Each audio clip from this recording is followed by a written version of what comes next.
Hey guys, welcome back to Get Motivated and Fit TV. If you're new to the channel, the concept behind Get Motivated is to get more out of life. So first, I'm going to start off by saying thank you to everyone who's been watching the videos. I appreciate the support. However, I know there's a few of y'all that aren't subscribed. That's okay though. I appreciate the support. Um, but either way, let's get into this video, right? So I want to talk about the time when I was working at a maximum prison back in 2012 to about 2017. And the only reason why is because I didn't know it then, but when you really think about it, you got to have that strong mindset if you're going to work inside that prison, right? And I didn't know what to expect, right? Before the prison, I was working job to job. Like I was very inconsistent. If I found a job, I stayed at that job until I found a reason to leave that job. Whether it was, crappy pay, crappy schedule, crappy manager, crappy workers, like I was finding any excuse to leave that job, right? And as crazy as it sounds, right? Almost 5 years working at the prison. Like how is that even possible? Right? And it's something that I enjoyed it. I'm not gonna lie. I did. It was a different environment. But I think it's because, you form a brotherhood within your fellow co-workers, and you're willing to lay down your life for your coworker just as much as they're gonna lay down their life for you, right? And it's crazy because I always heard, when I first started off, I always heard, if you're not scared to work inside this place, like something's wrong with you. And yeah, like at the beginning, the first year, yeah, I was, man, pulling up into that prison. I was in the parking lot, man. I'm already shaking. I'm already like nervous, and I was scared. But did I show it? I did my best not to, because these offenders, they will study you, right? They will study you just as much as you're studying them. They're going to study your routine. They're going to study your facial expressions. So it's one of those things that I had to learn and I had to adapt, and I remember at the very beginning, they would put me always G-Pod, 7 building G-Pod, G Rover. And when I was in training, they told me, they were like, man, that's where the knuckleheads are. And like, you gotta be careful. You gotta be like that term. You gotta be a boss man. Like you can't be anything else, because they're gonna run over you. And and I don't know what it was about that particular pod that they always put me in, but and I always like, I don't want to be there. Like I didn't. But I still, as long as that officer and the picket kept an eye on me, like, when I was on the floor, that was one thing, right? Because let me paint the scenario. It's one of those things that you're by yourself. All you have is your hands. You have a radio and COP spray and a set of cuffs. That's all you have. You don't have anything else. And when we have fully staffed and that place is running like nonstop, dropping for chow, dropping for rec, you're on your own with about 48 offenders if it's a full house. So just imagine, right? Just you on your own, and you're there dropping 4 doors at a time, and they all come out, and you're having to keep your back against the wall and just keeping an eye, making sure, nobody's going to try to pull anything, right? And for the most part, they won't. But you never know, right? You can never be complacent. And I just, for me, it was always like, I gotta stay alert. I can't, even though I'm scared, like I can't show them that I'm scared. Like if I gotta get in their face, like, hey, get off the run, or hey, put on your shirt, because they still have to follow rules. They still have to follow rules inside that place, right? And it took me a while to finally get to where they respected me as an officer, right? Because if you don't lay down the law, so to speak, they will run over you, right? And it's you gotta learn the system. You gotta learn that hey, it's for us on B side, it's a one way in and a one way out. Once you do the one way out and you close that door, there's gonna be somebody, that's on the day room. You get all the way down from 3 row. Hey boss man, can I get this real quick? And there I am, running up there, right? Because to me, like, hey, it's a workout. I'm going up them 3 flights of stairs. But at the same time, they were taking advantage of me. And I'm pretty sure for the most part, me going up there, so I can open up that door, something's going on in the day room floor that I didn't know about because there I am up there taking my eyes off of what's going on down there, right? But it wasn't until this one lieutenant in particular, man, it's crazy because these offenders, they would buck when the 2 hours a day room were up. Hey, y'all go to the house, and they were bucking. They didn't want to, so there I am going back out of the pod. Like, hey, I need the sergeant. Well, why? And that's when I learned, right? Like, hey, if you need the sergeant, you're not doing your job. Like you are the sergeant without having the rank. And I didn't understand that concept. I didn't. So he told me, he goes, this is what you're gonna do. You're gonna go back in there, get in front of your house, rack up, and you just start closing them doors. Whoever's out of place, whoever's not in their house, write them up. I don't care if it's 20, 30, write them up. And I can guarantee you, once that happens, they're going to respect you moving on forward. So yeah, sure enough, right? Hey, y'all rack up, get to the house, stand in front of your door. And I started on 3 row, boom. And if they weren't there, I started just closing them doors, right? And by the time I knew it, all right, give me your ID, give me your ID, give me your ID. And I wrote up, I would write it down in my little notepad.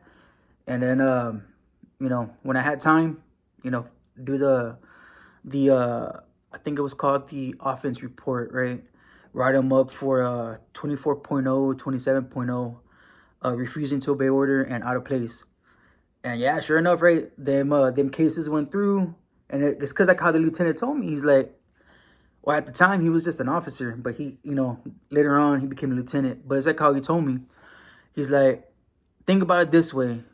When you have day room time, do you want to deal with 48 offenders in the day room, or do you want to deal with like 10 to 20?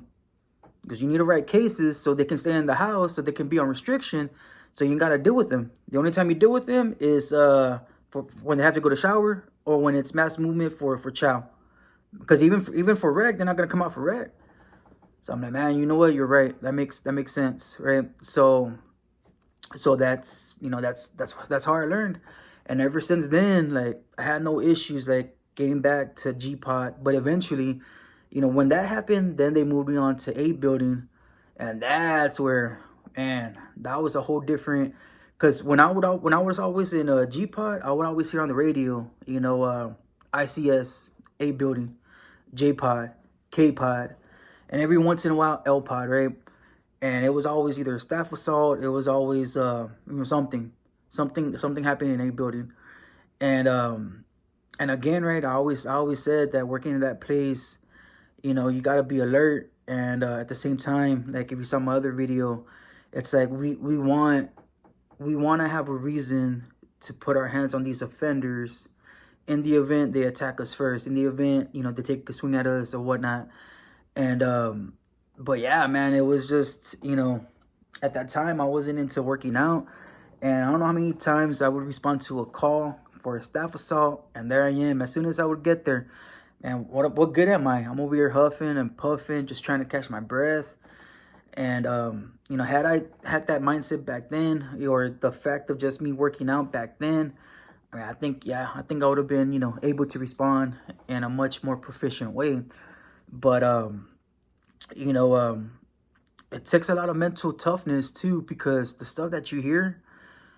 F you, F that, I'm gonna go F your mom, I'm gonna go F your daughter, and it's just, you gotta have a tough skin because, man, you can't let that, you can't let what they say affect you mentally, emotionally, right?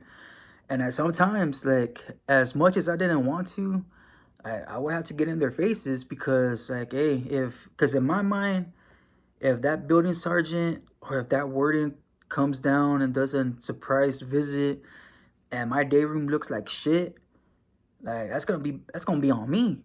So, like, sometimes I have to get in their faces. Hey, put your shirt on. And for some reason, it's like, I do my best to treat everybody with respect. And I'll even give them that picture. Like, I'll even tell them, like, look, and I'll draw with my foot. I'll draw my foot a line on the floor. And I'm like, look, that line is respect, right? Like, I'll give you respect. You give me respect. But the moment you cross that line, and it's the same thing. If I cross that line, then okay, right? But that's the respect.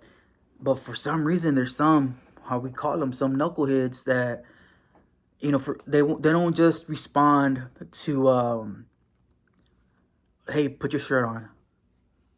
Like, they don't. Hey, put your fucking shirt on. And like, oh shit, my bad. Cause it's one of those things, right? Or hey, get off the run. Hey, tuck in your shirt, pick up your pants, fix your collar. And it's one of those things, right? Like, it's kind of like taking care of little kids, but in their mind, it's like, hey, you know what? We're already doing time, and I have a few of those that would always tell me, like, hey, man, if it's not for us, you wouldn't be here. You wouldn't need a job. You need us. And I'm like, hold on, dude. Like I'm here to protect the community because I gotta make sure you don't get out of this place. Right? So, um, but that's something that I just remember in the beginning, like, just, man, like, just being scared, right? Just pulling up into the parking lot. And I knew, like, hey, there were times that I wanted to call in, but for the most part, like, nah, I have to be there. And because it was only 4 days on, 4 days off. But yet the overtime was there because they were always short staff. And so, yeah, it was just, one of those things that, like, as much as, the emotions that I felt at that time, like, hey, I still gotta show up, right? I still gotta show up. I can't show any kind of fear. I gotta, like, have that, that look, that, don't mess with me look, so to speak. And then having to use that command voice, because, yeah, man, sometimes you need to do that. But I'm trying to think. I mean, the stuff that I saw too, like, yeah, like, like, yeah, and you don't see that, out here. Like, you don't see it, out here in the in the civilian world. But the stuff that you see, it's like, man, sometimes you don't know how to deal with it. Like, you don't. I mean, I don't want to get too much into it, but I remember one time I responded to a call, and just from what I saw, it was very graphic, and I froze up. And then the next thing I know, I'm hearing other officers, hey, let's get out of here, because if not, we're going to do paperwork. Because by that time, everybody showed up. Yeah, let's go. So we go hide. And because, yeah, man, we don't want to do paperwork. Not in that sense, but, I mean, I don't know, like, it's just, it's just crazy, like, how things happen the way they do. I mean, I was there, for almost 5 years. I promoted, and when I promoted, man, that was mental stress too. Because when I was on days as a supervisor, oh man, you had 3 different wardens to deal with. You had 2 majors. You had like 2 or 3 captains plus the lieutenants, and it was just like, yeah, it was a lot. Once I went over to nights, all I had to report to was the lieutenant and the captain. And even then, when I was in SEG, basically, I had to just report to the lieutenant. But it was a great learning experience. And in SEG was just a whole different ballgame, compared to population. But yeah, it was just, I remember a lot of these youngsters, they were coming in, seeing a lot of new faces. Hey, how old are y'all? 18, 19, like, man, what are y'all doing here? Like, I should go off to college. I should go somewhere else. Like, don't be here. But because they're from past generations, either their dad worked there, their brother, you know. So I get that. But man, like, I will say that for an 18, 19-year-old, like, don't work at the prison. Like, I wouldn't want my kids to work there, you know. But at the same time, it's like, it's a good learning experience. Like, I'll be honest, it is. I mean, especially the brotherhood, right? Like, especially just how we say, you know, just by show of force. And what we mean by that is that there's an officer talking to an offender wherever they're at. You just want to stop, you know, you want to stop and just let that officer know, like, hey, we're here, right? We have your back, you know, and that's it, right? Because the same thing with the offenders, you know, once one of them gets pulled over to the side, there's his homeboy wanting to stop, like, hey, move it along, you know. But yeah, it's crazy, you know.